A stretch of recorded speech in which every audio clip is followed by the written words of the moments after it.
So I finally got to listen to Lil Wayne's Carter 6 from front to back twice. And let's just say that over the last 12 months, I've mostly listened to big hip-hop releases in their entirety just one time from front to back. Suffice it to say, I've actually enjoyed this album more than most of the mainstream hip-hop releases over the last 12 months. And yes, it is not the greatest thing ever, and probably ranks closer to the bottom when it comes to Lil Wayne's Carter series, but I was expecting much worse due to the initial reactions on social media, and I don't share the same feelings with the masses on this one. And I have a hypothesis on why the reviews may be extremely negative, as we continue to see a clash between Kendrick Lamar fans and Lil Wayne fans on social media right now that clearly shows that even though Kendrick and Wayne have ironed things out, the fans aren't ready to move on. And before we get to it, today we also have a story on the origins of the lead single from Eminem's Revival, and the timing is quite ironic, seeing as Wayne's Carter 6 is being called his Revival album. And at the latter part of the video, we have another classic story from radio exec Damiza about Eminem, and this provides some more context for people who missed out on Eminem's peak years in music. And starting with the Carter 6 reception, it turns out that I'm actually a fan of some of the most hated songs on the album. For instance, Maria has been panned by fans, but for me, it is actually one of the standout tracks. Perhaps I'm biased due to that Ave Maria playing in the background that sold it for me. And while Island Holiday started rough, as we all know, Lil Wayne isn't a vocalist, but it got better. And perhaps once again, it is my bias that came into play, because I'm a huge fan of the classic song by Weezer, and even the songs that would be considered cheesy, like If I Played Guitar, at least shows an improvement compared to most of what we got on Rebirth.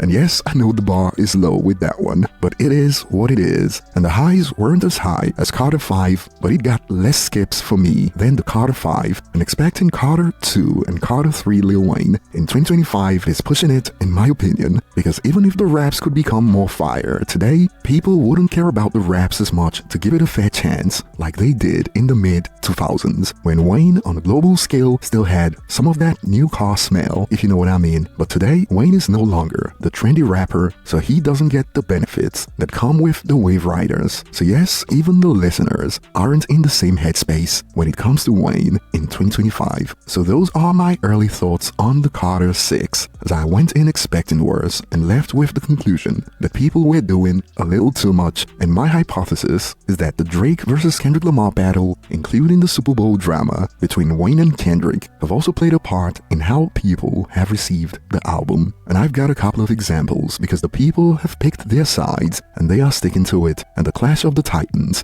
is on. For instance, this blew up on X comparing the opening day streams of GNX compared to the Carter 6.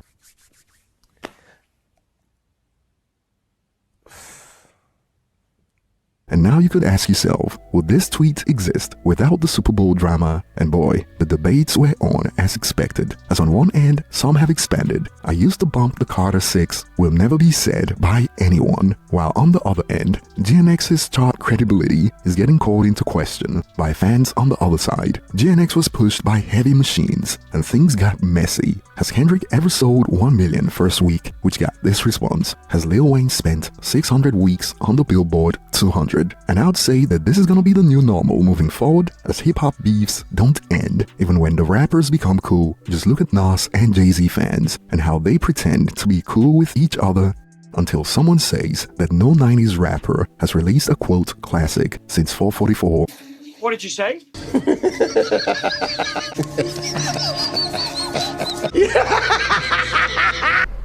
And then all hell breaks loose. Better watch your mouth, old man.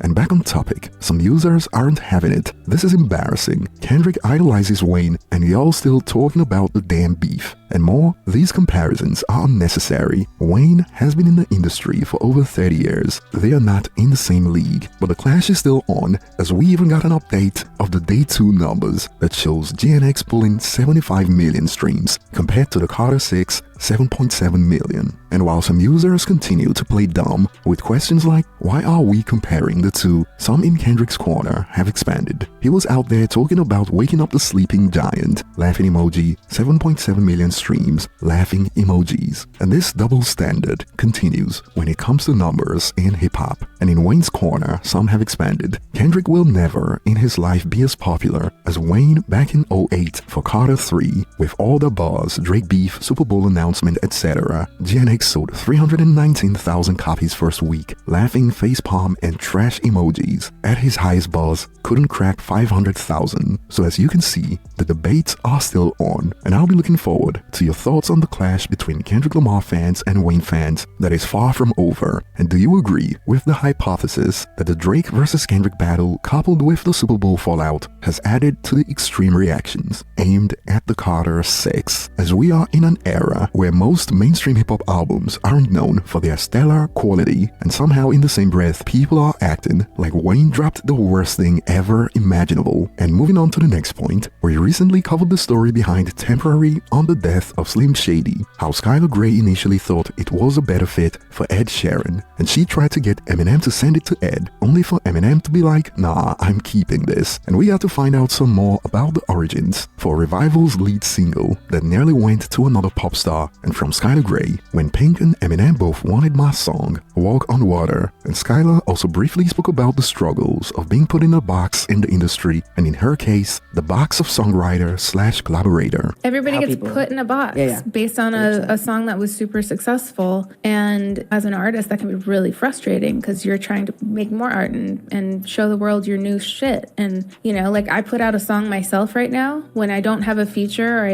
it's not a collaboration with some bigger name, because I already have, like, all my top songs are huge collaborations. But if I put out a solo song of my own that I want everyone to hear, it doesn't show up there. So like, who's gonna even stumble upon it unless they follow me on social media or like find it some other way? But they're not gonna necessarily find it that way.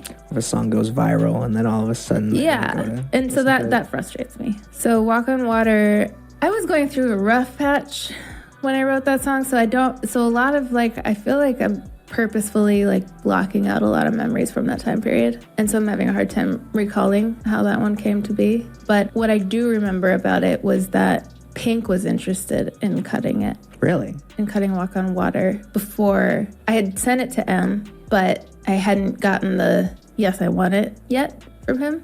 And then in the meantime, I had gotten a yes, I want it from Pink, and then I got the yes, I want it from Eminem after that. And so I was like, well, I sent it to him first. So yeah. I was gonna say, how do you make those decisions? Like, because there must have been like multiple times when. Yeah, I mean, it's partially too. It's like, I don't like to let people down. It's really hard. I feel really bad when I'm like, you know, pulling a song back away from somebody. And I didn't want to do that to Pink, but at the same time, I was like, well, I sent it to him first. So I kind of like, that's how I gauge it. And like, he was the first one, you know, that I sent it to, just because he didn't get back to me right away. I just feel, and, you know, I'm kind of loyal to him because he's done a lot for me in my career. So, but then Beyonce cut that one. Yeah.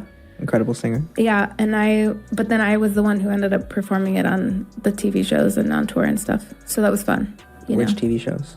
I think we did the EMAs. I don't know if we did that one on SNL. That's sick. I can't remember what ones we did on SNL. Can always go back and watch. Oh my God, I'm getting so old. And how I feel about Walk on Water is quite mixed, because apart from the fact that Eminem could say that he's got a song with Beyonce, nothing else came from this. They never performed the song together. In fact, as far as I know, Beyonce didn't even acknowledge the existence of the song. And don't get me started on how the Bayhive reacted. But hey, it was a bucket list-esque collaboration for them. So there's that. And in response to the snippet about the story of Walk on Water, some fans decided to troll instead in response to the snippet. Oh, now I get it. You wrote so many popular hooks for Eminem, but didn't actually gain fame because the singer wasn't you. So Eminem repays you by featuring you 11 times on every album. And just in case you've been out of the loop, there are fans on social media who have been vocal about their disdain for the Eminem and Skylar Grey collaborations, and I believe Eminem is aware of this, hence why he continues to double down. Look, red rose, white ceiling. I ain't freestyling in a minute. Let me see, let's check it. Red rose, white ceiling. I'm in that red rose, white ceiling. Kobe Bryant. Yeah. When I be rocking my Kobe's, I be in a red rose, white. and I'll be looking forward to your thoughts in the comment section. And on to the next point, we got another classic from the MZA, and this time it was about the peak years of Eminem's career, linked to the real Slim Shady. And a few days ago, we covered the story of the MZA, pretty much corroborating the lyrics on the warning of Mariah taking flights to the D for some D, and now we got another one that went down before an Eminem show where he performed the real Slim Shady at his peak. You know, when we did Powerhouse with the real Slim Shady, M wanted to leave. He was like, because he did like 5 free shows for me, you know, all of this kind of stuff, radio shows. He's like, I'm out of here. I'm going home. Snoop Dogg's running late. You guys are running late. I'm out of here. And it was me, Exhibit, and M in the room, and I grabbed a piece of, I saw a piece of ham on the table on the catering thing, and I took it and I threw it at him, and it hit him right in the side of the face and slid down. And this is at the peak of the real Slim Shady. And Exhibit looks over, and Paul Rosenberg look over, everybody looks over like, you just threw that at Eminem, but people don't realize M's sense of humor is crazy. So then Exhibit takes a piece of cheese, throws it at me. Next thing you know, we do $20,000 in damage to the Anaheim Ducks dressing room. You know what I mean? Like, so it was bad. And then as soon as we had the last can of mustard fly at the wall, Diana Obermeyer, who's the greatest promotion director in history, if you ask me, said, okay, we're ready. And we walked to the stage, and he went on and performed.